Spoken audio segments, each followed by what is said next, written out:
Occasion ఏదైనా location ఎక్కడైనా తెలుగువారి వేడుక అంటే ఆలివ్ మిఠాయి ఉండాల్సిందే. కానీ విజయ్ మాస్టర్ ఎందుకు నాన్నగారు అన్ని వేల సాంగ్స్ చేశారు, బాగా సంపాదించారు, చెన్నైలో ప్రాపర్టీస్ కూడా ఉన్నాయి. అలాంటిది లాస్ట్ స్టేజ్ లో అంటే హాస్పిటల్స్ కూడా బిల్లు కట్టుకోలేని స్థాయికి మాస్టర్ గారు పిల్లలు తీసుకొచ్చారు అనే మాట బయట వినిపిస్తూనే ఉంటది ఇప్పుడు కూడా.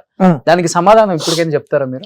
ఏమైందంటే అండి, నా నా ఒక పర్సనల్ ప్రాబ్లం వల్ల మొత్తం బ్లాక్ అయిపోయింది. ఓకే. సో అట్ అ టైంలో మా వల్ల ఏదైనా మేము అమ్ముకొని చేయడం కానీ. ప్రాబ్లం అంటే ఇదేనా? ఇదే ఇష్యూ? మీ వైఫ్ పాప? ఓకే. బాగా పేరు తెచ్చుకున్న తర్వాత ఆయనకి ఏదన్నా చేదు అనుభవం ఒకటి ఉంది లైఫ్ లో అంటే ఇదేనే చెప్పుకోవచ్చు ఆయనకి. క్లియర్ అయిందా మాస్టర్ ఇప్పటికైనా ఈ ప్రాబ్లం? ఆయన దీనివల్ల చాలా ఆయనకి లైఫ్ లో బాధ పెద్ద పెద్ద చేదుకరమైన విషయం లైఫ్ లో అంటే ఇదొక్కటే. ఓకే. ఇదొక్కటే. లేకపోతే ఆయన హ్యాపీ మనిషి, చాలా చాలా హ్యాపీ మనిషి ఆయన. నాకు ఆయనకి పర్సనల్ గా ఏదైనా నేను ఏమైనా తప్పు చేసేనా అనే క్వశ్చన్ మార్క్ వస్తే ఆయనకి తెలియకుండానే పాపం ఇలా జరిగిపోయింది అంతే. చెన్నై నుంచి కూడా హైదరాబాద్ షిఫ్ట్ అవ్వాల్సి వచ్చింది ఈ ఇష్యూ వల్ల మీరు? అవును. ధర్నాకి ఏదో కూర్చున్నారు కదా ఇంటి బయట? అవును. బేసిక్లీ ఏంటంటే అండి, వీటి గురించి ఓపెన్ గా డిస్కస్ చేయొచ్చా? చేయొచ్చు. Yes, then it is well and good. ఇది pure and pure arranged marriage. అది she is from Bengaluru. Okay. వాళ్ళ ఫ్యామిలీ అయితే చాలా రెస్పెక్టబుల్ ఫ్యామిలీ. అమ్మాయి కూడా చాలా మంచి అమ్మాయి. నేను ఇప్పుడు కూడా చెప్తాను, చాలా మంచి అమ్మాయి. అమ్మాయి వచ్చి బీకామ్ ఆర్ బిఏ చదివింది. ఐ థింక్ లాస్ట్ డిసెంబర్ మేమైతే లీగల్ గా విడిపోయాం. ఓకే. డైవర్స్ అయిపోయింది. చనిపోయిన తర్వాత అయింది ఇది. ఇంకా అమ్మ చనిపోయిన 3వ రోజుకి మేము సపరేట్ అయిపోయాం. ఓకే. అంతే. కాకపోతే చాలా బాధ విషయం ఏంటంటే, అందరికీ తెలుసు ఇంకొక 3 రోజుల్లో కోర్టు నాకు నోటీసు లీగల్ గా ఇష్యూ చేయబోతుంది. ఇంకా చెక్స్ అన్ని కూడా నేను హానర్ చేయబోతున్నాను జడ్జి ముందు అనేసి. ఇప్పుడు ఆ టైంకి ఈమెకి ఏమో సడన్ అటాక్ వచ్చేసి పానిక్ అటాక్ అయిపోయి ఇలా. ఓకే. అది అట్లీస్ట్ ఇన్ని రోజులు ఉన్నావే ఆ ఒక విషయం చూసేసి కనీసం నాతో పాటు ఒక 2 years కొంచెం నెమ్మదిగా స్పెండ్ చేసేసి కాస్త ఉండేసి వెళ్ళుండొచ్చు కదా అమ్మా అనేసి బాధ, వేరే ఇంకేం లేదు. సరే, భగవంతుడు రాత ఎవరు ఎప్పుడు ఏం చేయలేము కదా.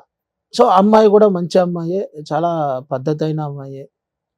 వాళ్ళ ఫ్యామిలీ బ్యాక్గ్రౌండ్ చాలా మంచిదే. చాలా వాళ్ళు కూడా వచ్చింది బాగానే మంచిగా ఉండింది. ఇంకా వచ్చిన 4 months కానీ అమ్మాయి ప్రెగ్నెంట్ అయ్యింది. అలా బిడ్డ పాపే. సో ఇది కాకపోతే ఏంటంటే అండి, జనరల్గా ఏ లేడీస్కైనా కూడా ఒక 3 stages ఉంటుందండి.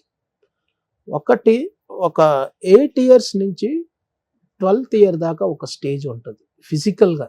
మళ్ళా శారీరకంగా వాళ్ళ పెళ్ళి అయిన తర్వాత కొన్ని లక్షణాలు ఉంటాయి, బిడ్డ పుట్టిన తర్వాత వేరే లక్షణాలు. నేను ఓన్లీ సినిమా, ఇంకా మనకి బిడ్డ పుట్టేసింది మళ్ళా మనకి ఫినాన్షియల్ స్టేజ్ గట్టి కావాలి అనే విషయంలోనే ఉన్నాను. ఫ్యామిలీ అనే విషయాన్ని ఇంకొంచెం గట్టిగా నేను ఎక్కువ పట్టించుకోలేదు అప్పట్లో. తనకేందంటే ఈ ఫినాన్షియల్ స్టేజ్ ఎలాగైనా ఉన్ని సరే, నువ్వు నాతో ఉండాలి, ఎక్కువ టైం స్పెండ్ చేయాలి ఎక్కువ అనే విషయంలోనే తనకు పట్టింపులు ఎక్కువ ఉంది. ఇక్కడ చిన్న గ్యాప్ మా లోపల స్టార్ట్ అయ్యి. అంతేగాని ఆస్తి వల్ల వచ్చిన తగాదులు కాదు. ఆస్తి ఎవరికి కావాలి? ఆస్తిలో ప్రాబ్లమే లేదు. దీంట్లోనే మైన్యూట్ చిన్న గొడవలు, చిన్న ఇంటర్వ్యూలో చెప్పారు కదా. అదే చెప్తున్నాను. దీంట్లోనే చిన్న చిన్న మైన్యూట్ చిన్న చిన్న హస్బెండ్ అండ్ వైఫ్ మిస్అండర్స్టాండింగ్ లో సరే ఇంకేముంది సరే అన్నట్టుగా ఆ లెవెల్కి వెళ్ళేసరికి సరే ఓకే కొంచెం ఓపిక పడతాము ఉండు అనేసరికి మధ్యలో ఉండేవాడు పుల్లబెట్టాడండి. ఆయనకి ఏంది శివశంకర్ మాస్టర్ గారికి ఏముంది, దాదాపు ఆయనకు ఉండే ఆస్తి ఎంత అనుకుంటున్నావు, 50-40 కోట్లు. అయినా నువ్వు చిన్న కంప్లైంట్ పెడితే సరే, ఈ రోజులో అమ్మాయిలకే చట్టపరంగా అన్నీ ఉన్నాయి, ఒక చిన్న కంప్లైంట్ పెట్టి చూడు, దబా దబా దబా దబా అనేసి అందరూ నీ కాలు మీద పడతారు అనేసరికి కన్ఫ్యూజ్ అయిపోయింది. ఓకే, నిజంగా ప్రాపర్టీస్ ఉన్నాయి వచ్చేస్తాయి అని. అన్ని వచ్చేస్తాయి, ఇంకా నీకేం చెల్లమ్మా మేమందరం ఉన్నాము అని ఒక అడ్వకేట్ చెప్పేసరికి అవునా నిజంగానే అన్నయ్య చెల్లమ్మా మేమున్నాం చెల్లమ్మా, నీకెందుకు కంగారు. ఈ విషయం ఏమో వాళ్ళు ఫ్యామిలీకి ఎవ్వరికి తెలీదు. ఈ దుకాణంలో ఎవడో ఒక టీ అడ్వకేట్ ఉంటాడు కదా ఊరికే, ఓకే, వచ్చి చెప్పేసరికి నీకెందుకు చెల్లమ్మా మేము చూసుకుంటాము అది ఇది.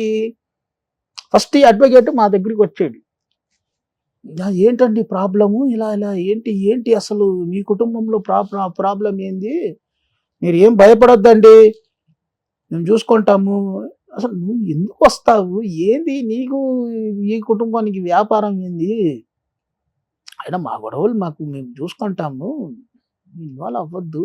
నిన్ను ఫస్ట్ ఆఫ్ ఆల్ నీకు ఇన్విటేషన్ ఇచ్చింది ఎవరు? లే ఏమడిగారమ్మా? ఇల్లు ఒకటి 5 కోట్లు క్యాష్, 10 కోట్ల ఇల్లు, మొత్తం అడిగింది 10 crores అండి. 10 కోట్లు మొత్తం 10 కోట్లు క్యాష్ కాకుండా నాన్నగారు కట్టిన ఇల్లు శాలిగ్రామంలో. శాలిగ్రామం. నాన్నగారు యాక్సెప్ట్ చేశారా ఇమీడియట్ గా? మా దగ్గర ఎక్కడండి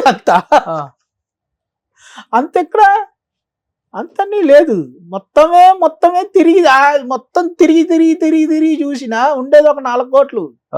ఇంకా తను అడిగింది నార్మల్ గా పెద్దోళ్ళతో కూర్చొని ఏదో మాట్లాడి చేసి ఉంటే పర్వాలేదు. ఎప్పుడైతే అనవసరంగా కోర్టు కచేరీ ఇలాంటి లేనిపోయిన ఫిట్టింగ్స్లు పెట్టిందో, ఈ ప్రెస్ మీడియాస్ న్యూసన్స్ ఇలా ధర్నాలు ఇవన్నీ చేసిద్దో, ఇంకా మాకు కూడా ఇంకా లేదమ్మా మేము కూడా ఇంకా లీగల్గా చూసుకుంటాం అక్కర్లేదు అనేసి, ఇంకా నువ్వు కింద కూర్చోంటావా కూర్చో ఓకే అనేసి ఆ రోజు వచ్చిందో మేము ఇంకా ఇల్లు లాక్ వేసుకొని బయటకు వచ్చేసాం. ఓకే, ఇంకా బయటకు వచ్చేసాము. ఇంకా ఒక 10 days లో ఇక్కడికి వచ్చేసాం, హైదరాబాద్కి వచ్చేసాం. ఎందుకంటే టార్చర్ అనేదానికన్నా ఇంకా వీళ్ళకి ఫ్యామిలీలో ఉన్న వాళ్ళకి భయం వచ్చేసింది.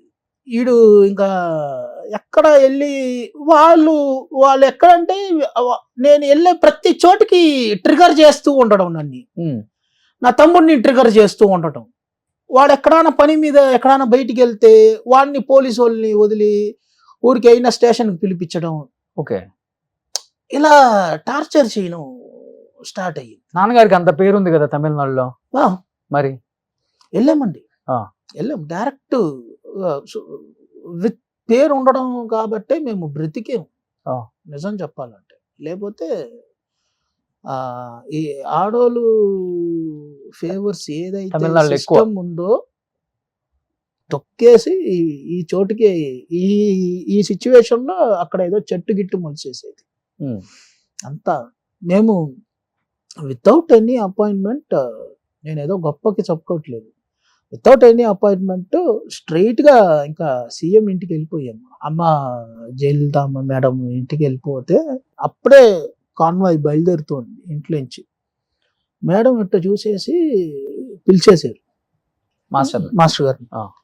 వెళ్ళాము, అక్కడి నుంచి కొంచెం దూరం నుంచి ఏంది ఇట్టా అన్నారు, కొంచెం మాట్లాడాలమ్మా అంటే మేనేజర్ని పిలిపించి ఏంది విషయం కనుక్కో అనేసి, ఇంకా మేడం కాన్వాయ్ బయలుదేరేసింది. వెంటనే మేనేజర్ పిలిపించి ఏంది మాస్టర్ ఏంది ప్రాబ్లము అంటే, ఇట్టా కోడలు కొంచెం హరాస్మెంట్ చేస్తుంది అంటే మీరు కంప్లైంట్ ఫైల్స్ ఇవ్వండి నేను మేడం చెప్తాను. సరే వెంటనే మళ్ళా మరుసటి రోజు మాకు రెస్పాండ్ కాల్, ఇలా మేడం ఆఫీస్కి రమ్మంటున్నారు, ఇంటికి వచ్చేసేయండి. బయట గీట కాదు, డైరెక్ట్ మేడం నాన్నగారికి ఇంటికి. ఆమెతో వర్క్ చేసిన ఎక్స్పీరియన్స్ ఆ. ఉంది, ఆయన క్యారెక్టర్ తెలుసు కాబట్టి. బాగా వెంటనే ఇంటికి వెళ్ళిపోయాను. ఒకే మాట. ఇప్పుడు ఆ ఆ అమ్మాయి తెలుసో తెలియకో ఏదో ఒక తప్పు చేస్తా ఉంది. మేము రిఫ్లెక్ట్ అవుతే వెంటనే ఏం చెప్తుంది తెలుసా, ఉమ్.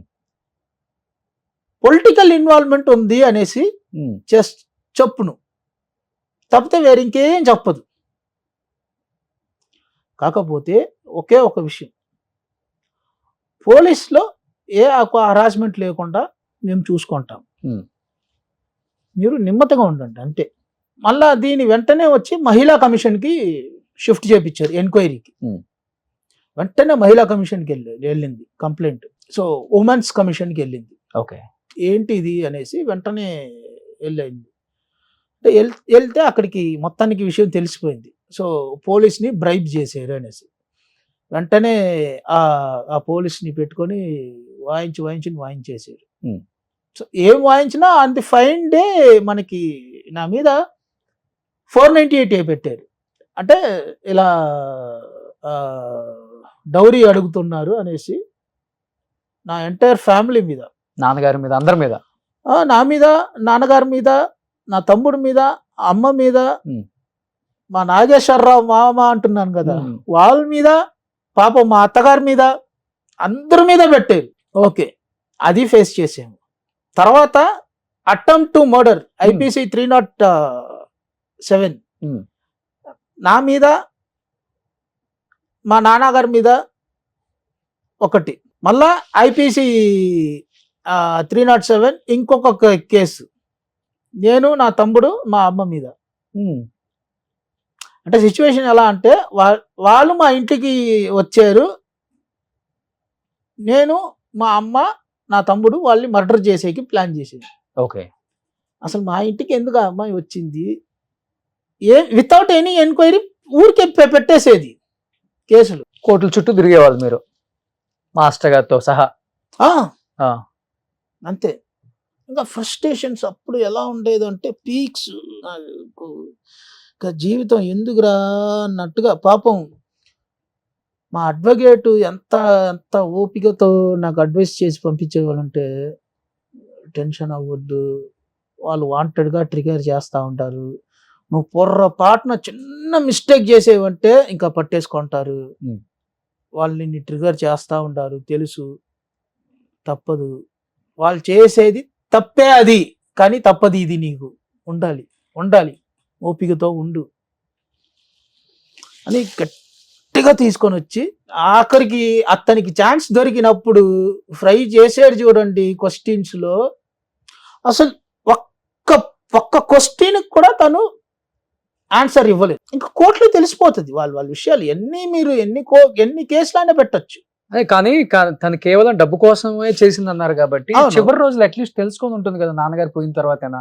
సో డబ్బు కాదు, మన ఫ్యామిలీ ఇంపార్టెంట్, మనం హ్యాపీగా ఉందాం ఎందుకు అని చెప్పేసి తను మళ్ళీ ఆ స్టేజ్ దాటిపోయారు. అదే ఆ స్టేజ్ అన్ని దాటిపోయింది కదా. ఓకే. ఇప్పుడు మా నాన్నగారు చచ్చారు, తనకు తెలుసు, ఓకే, దానివల్ల ఏం బెనిఫిట్ లేదు, ఓకే ఓకే. ఇంకా వాళ్ళ నాన్నగారు నా చేతుల్లో పట్టుకొని ఉంటే నేను నీళ్ళు పోస్తే పోయారు వాళ్ళ ఊపిరి, ఆయన ఊపిరి. దీనికి ఏమంటారు, కేసులు పెట్టి మేము ఇన్ని కేసెస్లు మేము ఫేస్ చేస్తుంటే ట్రయల్స్ మా మీద నడుస్తూ ఉంటే వాళ్ళ నాన్నగారు పాపం ఒంట్లో బాగాలేదు అనేసి, ఏది ఇందాక మీరు చూశారు కదా ఫోటో, అక్కడనే వాళ్ళ నాన్నగారు ఉండి పాపం ఏదో ఒంట్లో బాగాలేకుండా వస్తుంటే సడన్గా ఏదో ఆయన తల చుట్టి కింద పడిపోతే అయ్యో పాపం అనేసి ఆయనకు నేనంటే చాలా ప్రేమ. ఏమైంది అనేసి నేను తీసుకొని ఇలా పెడుతూ ఉంటే ఆయనకు నేను నీళ్ళు పోస్తే ఆయన ప్రాణం పోయింది. ఇప్పుడు ఏం చేస్తున్నారు మాస్టర్? అయిపోయింది కదా, డైవర్స్ అయిపోయింది నాకు తెలియదండి ఎక్కడ ఉన్నారో. ఫైనల్ గా ఇప్పుడు అయిపోయింది, తనకు ఒక సెటిల్మెంట్ ఇచ్చేసారు. తను అడిగినంత కాకపోయినా కానీ ఏదో బిడ్డకు సేఫ్టీగా, ఇంకా బిడ్డ తను మ్యారేజ్ అయ్యేంత వరకు సేఫ్టీగా మా వల్ల అయ్యింది, ఉమ్. ఇచ్చేసేము. ఉమ్. ఇంకా ఆ అమ్మాయికి కూడా ఇచ్చేసాము. ఓకే. సో పోన్లే నాన్నగారు ఎక్కడ ఉన్నా కానీ ఆయన చివరి కోరిక కూడా ఇదే. అంతే. తను ఎప్పుడు డైవర్స్ కోరుకోలేదు. సో వస్తే హ్యాపీగా ఇద్దరికి సపరేట్ ఫ్యామిలీ పెట్టేసి వాళ్ళ లైఫ్ వాళ్ళు చూసుకుంటారు, అవును. నెలకి ఎంత అయితే అంత మనం ఇద్దామని ఆయన అనుకున్నారు. కానీ అమ్మగారు చివరి కోరిక కూడా అదే. అవును. కానీ ఇద్దరు Definitely. చూడకుండా పోయారు ఇంకా. అది మధ్యలో ఎవరో వచ్చి అలా చేసేసిన దానివల్ల ఇంకా సుమన్ టీవీలో మీ పర్సనల్ అండ్ బిజినెస్ ప్రమోషన్స్ కోసం కింది నెంబర్కి కాంటాక్ట్ చేయండి.